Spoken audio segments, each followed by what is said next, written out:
sort of gallery of guests that it's not really coherent. It's not designed to tell a story. It's sort of throwing spaghetti against the wall. And like, you're right, that making Benghazi the focus might have been something a more serious adult would do.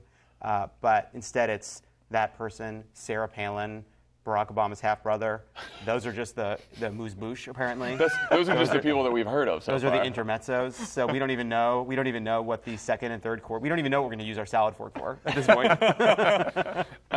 So the setup of the debate is it's going to be two podiums, which is only interesting because traditionally in third debates they sit at a table together. That's super awkward. Win for Hillary Clinton there. Yeah. Doesn't have to sit at a table next to Donald Stay Trump. away from that Just man. tomorrow night at the Al Smith dinner. Ugh. Oh wait, there was something we were going to talk about, which is what would Hillary Clinton have to do to change the contours of this race in this debate tonight? Well, let's talk broad. Like, does this debate matter? How much does this debate matter? Okay, fine. Whatever kind of way you want to say the No, question. I just had like a general outline to run the show. You're in the chair. We're on the couch. Whatever you want. You decide. You've got the iPad Pro, so I'll just follow along. I'm a color man. Sorry to propose an idea.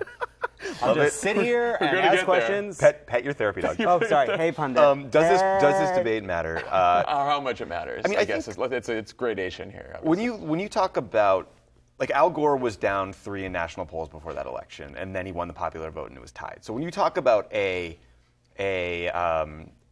your ability to move numbers as a candidate, like 3 or 4% is kind of what's possible, Yep. right? She is up maybe 7 points. 7 points. So it seems like it's likely impossible that he can do or say anything tonight that will change the outcome of this election. I mean, that said, if she dropped dead on stage, yeah. if she collapsed physically, like, that could be a problem. I can't. It's just so hard to even contemplate.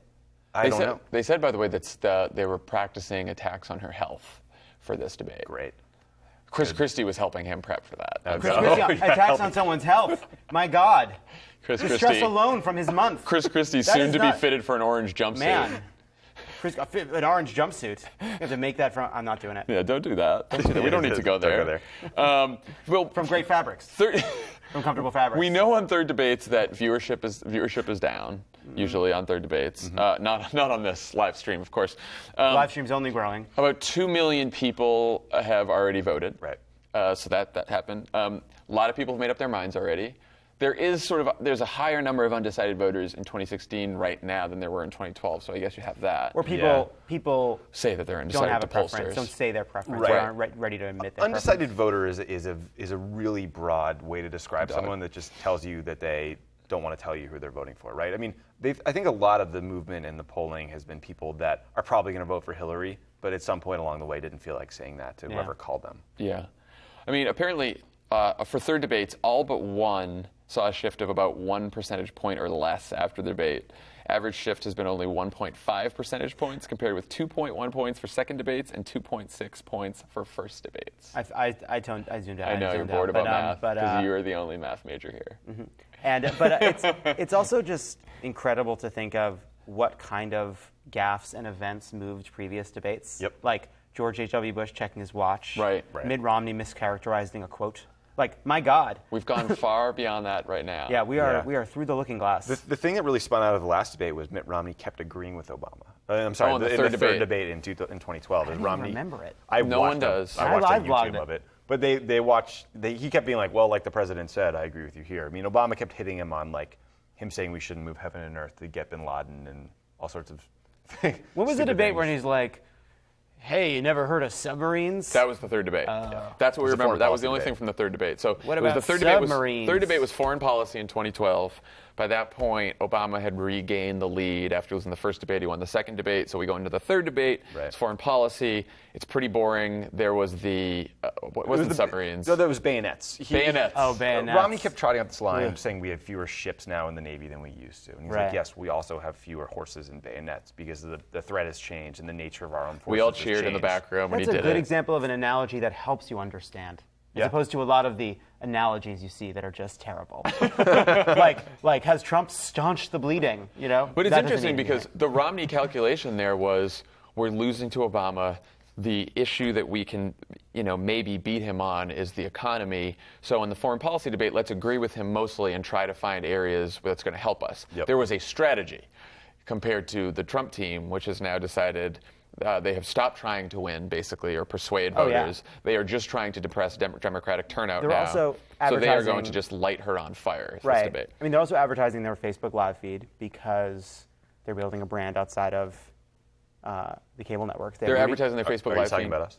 No, we are definitely building an incredible brand that will probably outlive all of us. But in addition, we face competition from the minds of Steve Bannon and his orcs that are putting together a little live show. I think Rudy Giuliani's starring it. One of the I hear Roger Ailes is on the outs, though. They broke up. Yes. Did you guys read this today? Oh. Roger God. Ailes and Donald Trump have not been speaking to each other. Roger Ailes sitting Indian style at home, pulling leaves from a daisy. I like the leak. Does he love me? Roger kept telling Love war me now. stories, and it was distracting. And the Trump side is like, or the Ailes side is like, he literally couldn't focus for 1 second. It was not worth my Yeah, time. well, that showed in the first two debates. Makes sense to me. So let's talk about what each candidate needs to do. Right. There was a lot of punditry this morning that the pressure's on Clinton for this debate. Yeah, I saw you being bothered by that. Yeah, I wanted to. I threw a few of my electronics around. I was thinking about how to disagree Right. with you, And you realized you well, couldn't 'cause it was really I chose to. No, because you've been giving me a lot of crap lately about how I knee-jerk disagree with you just to make you mad because it's hilarious. Let me ask you disagree. I think you just proved that. I haven't yet. I have not stated my conversation, opinion. just I have sort not. of. I mean, I was going. It's that I was thinking about how to disagree with you. I mean, that's pretty much. hosted by my own petard. But I did not click on those links because I felt it was not necessary. Well, I read the Howard Feynman story in the Huffington Post. It was like, Hillary needs to win tonight even bigger because she needs to beat Trump even more decisively in the election so that he goes away forever, which is the dumbest thing I've ever read. If you're going to the fourth quarter of a sports game and you're up 21 points, you're a up hockey game. 21 points. I don't know what kind of sports game. A football game, American football. I know that We're part, of because the Ringer, we're part of the Ringer network here. because hockey comes in thirds. You don't have to win by more. I mean, it doesn't. The logic doesn't make sense. Well, if you're there's also- losing, you have more responsibility. There's also like, okay, so the pressure's all on her because Trump's losing, which is just what happens. Now she's the big front runner. It's almost over for him, so everyone's like focusing on her. But it's like she's got to put him away by totally destroying him, but she's also got to focus on her vision and tell us what she'd do as president. So she's got to appear presidential while putting him away and destroying him. Those two things are a bit in conflict. The truth is, she doesn't have to do a thing. No, she just has to, get through an hour and a half. Trumped up, trickle down, then just be quiet, right? Then she's all set. But no, the thing I was going to say is what you're starting to see is the same kind of never Trumpers who are like, I don't understand where Trump came from, already beginning the kind of fantasy of like what happened in this election, and they're already starting to make their case that because Trump was so toxic, Hillary Clinton won't have a mandate. Yeah, that's ludicrous. It's ludicrous-ish, right? It's it's there's a ludicrous. little thing to I hang think on to. mandates in general are sort of silly. It's not true. Yeah. Barack Obama won decisively in 08 and 12, and Mitch McConnell said he was going to stop everything he possibly did. Like, mandates don't exist. Oh no. Well, That's there's I like agree a with normative question, but Sorry like to jump on you. Yeah, but yeah. Is there, obviously, is Mitch there a McConnell. normative question? Well, you just did. That was a descriptive. Heteronormative. Well, these are all heteronormative questions. As I sit here with my bromosexuals, but my bromosexual buddies. But my voice went gay. It happens. But sassy Trump. But what I was going to say is, yes, you're right. Mitch McConnell pretended he didn't have a mandate, but it was sort of undeniable that Barack Obama had a massive policy mandate. It was changing the policies of George W. Bush, campaigned on a lot of the things he pursued in the first 2 years, rescuing the economy, et cetera, et cetera, et cetera. They're going to try to deny she has a mandate. I think it's not a totally far-fetched thing to say that, like, because Trump was so bad, they could have run a tuna fish sandwich. But in the end, she has put forward an incredible array of policies, and polls are showing that her policy positions are more popular, and it's why people are more comfortable with her. End of thought. I would love to ask a bunch of voters, maybe in a poll, do you know any of Hillary Clinton's policy positions or policies that she's put out? I'm trying to get her a mandate. I'm just saying. I'm being a straight shooter. I know that you're a partisan. I'm trying to be a straight shooter. Oh my God! Wait. Hold on. Do you think this is a good moment for I have a this? surprise. Tommy's got a surprise. That is so annoying. We haven't told Lovett this yet. There's a little something special for John Lovett. Which my which God. camera is on? Oh my God! Widely respected on both We picked sides. up something for Oh my you. God! Stay tuned. Someone's going to be wearing this. Someone's got a brand. in the after show. This is how we keep viewers. For Oh the my post God! show. What's he going to look like in it? God, I almost forgot. That is so Jeez. nice. That's good. You're Oh welcome. my goodness! Straight shooter, widely respected on both sides. It's happening. It's happening. I have a We brand. got dogs. We got a t-shirts. brand, It's pundit. the last debate here, people. It's the last debate. Feel a little loose. No, it's a little loose. It's a little loose. No, so I'm just saying, like, I think one of the consequences of this election, having revolved around Trump, and to the extent that he had policy positions, it was, his wall and his Muslim ban, and I guess ripping up NAFTA, and that's about it. I don't know that many people even know what Hillary Clinton put up, because every time she gave a policy speech, they never heard about it. Well, they do know that they trust her judgment more than they trust his. They view she's more correct on immigration. That's true. And I think that, like, for all of her flaws, it's so funny that the same people who say, like, Hillary won't have a mandate will also make a point that, like, Biden or some other Democrat would have been up by 10 points. Well, that's interesting. If you're saying a generic Democrat would have done better, you're sort of arguing that she's winning despite her unpopularity and her policies would be more successful. Right. I guess, though, you're right. I mean, if you were to say to me, and I'm an obsessive follower of this election, what is she going to do in the first 100 days? I don't really know, besides put forward Merrick Garland again, protect Obamacare. Like, I'm not entirely sure. She's got like a profit sharing thing with CEO. We should have Merrick Garland here. What is he doing?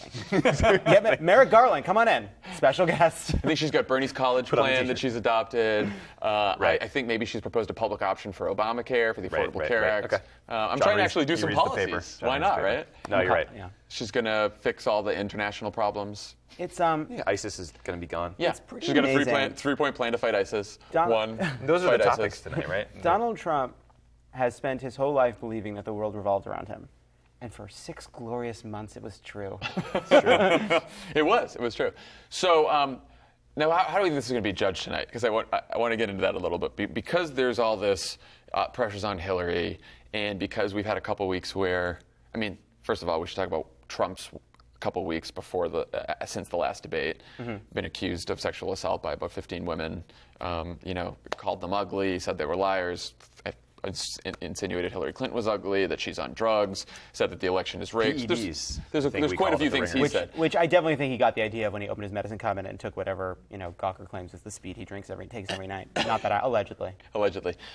For her, it's been just all WikiLeaks. Yep. So we've had this drip of email, and it seems like he will be poised tonight to just try to put her on the defensive, as they say, by bringing up all kinds of crazy charges in his own incoherent way, which is he usually does, and then that will be his debate, and that could be judged after the last debate. A lot of people stop the bleeding. He was a lot stronger. Stop the bleeding. Now we can say ended the free every fall. single person who said stop the bleeding was 100% wrong. So wrong. And maybe think about that next time you watch them. By the way, little housekeeping. A couple guys sitting on these couches nailed it. The other thing, just one other thing is that we're actually, I was worried for a long time. I think we were worried for a long time. Staunch the bleeding. He didn't stop the bleeding. Didn't stop it, didn't staunch it. Not staunch, not stop, not stop. He is still bleeding. Or there's no blood left. He's about to die. We were talking last time, we've been worried about, is there going to be room for another comeback narrative? But I think the worm has turned. I think it's more interesting we just to jinxed watch it. him. We just jinxed it. I don't believe in jinxing. I think Pundit's freaking. Pundit is a big fan of a new narrative. Pundit is bored out of her mind. But Pundit's going on Morning Joe tomorrow. I think it's more exciting for pundits and reporters to see a Goldwater-esque collapse when so many said a divided nation is not possible anymore. Hillary's up in Texas, Arizona. That's exciting. That's a more exciting story for sure. The wisdom, some of the narrative going into this is the first two debates were about Trump. The third one should be about Hillary. Yes. And I think Trump is trying to help them get there by bringing these Benghazi families, et cetera. I still don't think that's really true. Since the last debate where he dismissed his sexual assault charges as locker room talk on one video with Billy Bush, 15 women have come forward, or whatever the number is.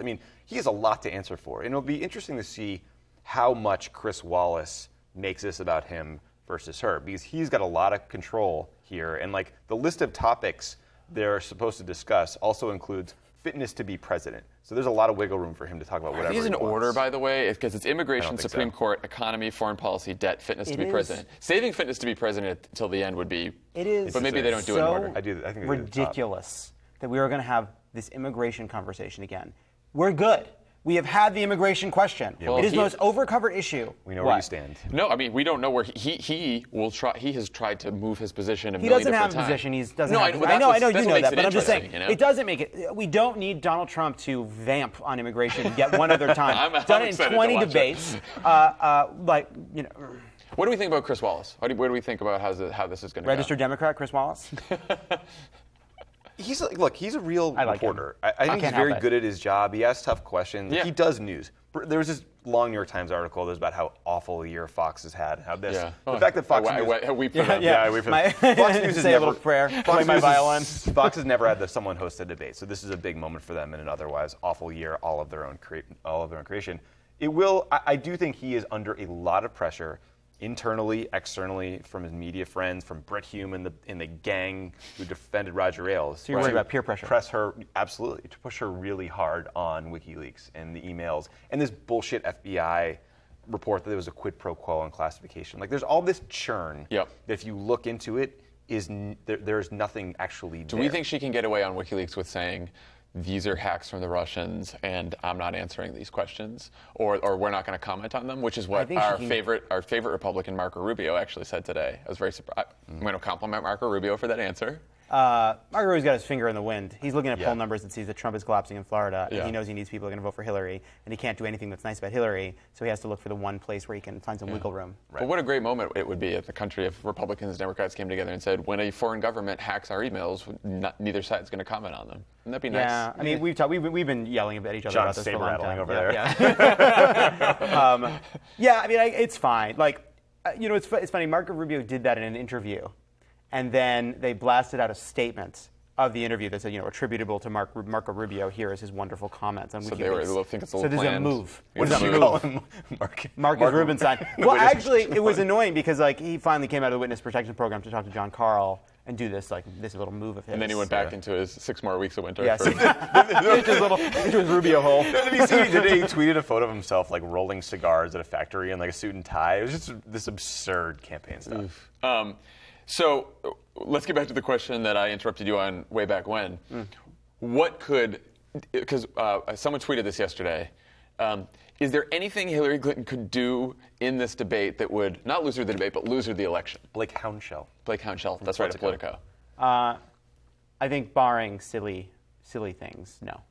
Yeah. I don't think there's a gaffe big enough that's sort of within the realm of possibility for someone as polished and experienced. I mean, you get into the realm of jokes. She was you're all deplorable. Well, also, I killed Vince Foster. That's what you're talking about, that level. Because I was tweeting about this earlier this week. There's, this debate's not going to matter that much.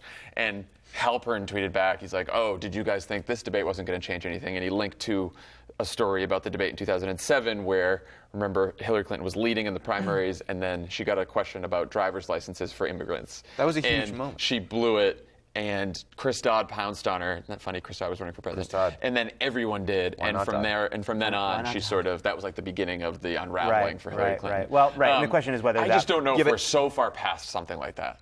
I think we are, but. Sorry to be so talkative. No, get in there, Tommy. Get in there. You got to get in there. That moment was supported by months and months and months of Barack Obama getting out in Iowa and meeting people and organizing and building a field program and having good ads and having a message and policy. And having right? And being a real candidate. It wasn't Hillary doesn't know where she stands on driver's license. It's over. It was a moment where she seemed duplicitous and it cut through, and that helped our we don't want to go back to the 90s politics of Washington message was perfect. That's right. All right, one more question, then they're about to start. Okay. Is there anything that Donald Trump could do during this debate to help him win the election? I think that we are back to what we were talking about before, which is he has to be a different person. He has to, he'd have to show do humility. He'd have to do an apology that's this thick. I just want to say the real Baghdadi on stage. The real test of this is not can he drive her numbers down. The test is he's not seen to be as fit to be president by huge majorities of the American people, upwards of 60, 65%. In this debate, he needs to show that he is fit to be president. Right. Somehow. And the thing is, we talked about this before the first debate. What it felt like at the time turns out to be true. Donald Trump had one chance and he may have blown it. It was that first debate. He had one chance. That's why the first debate usually matters a lot more than the second or third. And this one mattered more than even most in the past. All right, we will be back after the debate to freak out about stuff. Maybe with dogs. Oh, they'll be here. Pundit's asleep. Leo's been wandering around the whole time. Yeah, I was a little worried about it. I was afraid something was going to fall down. Leo.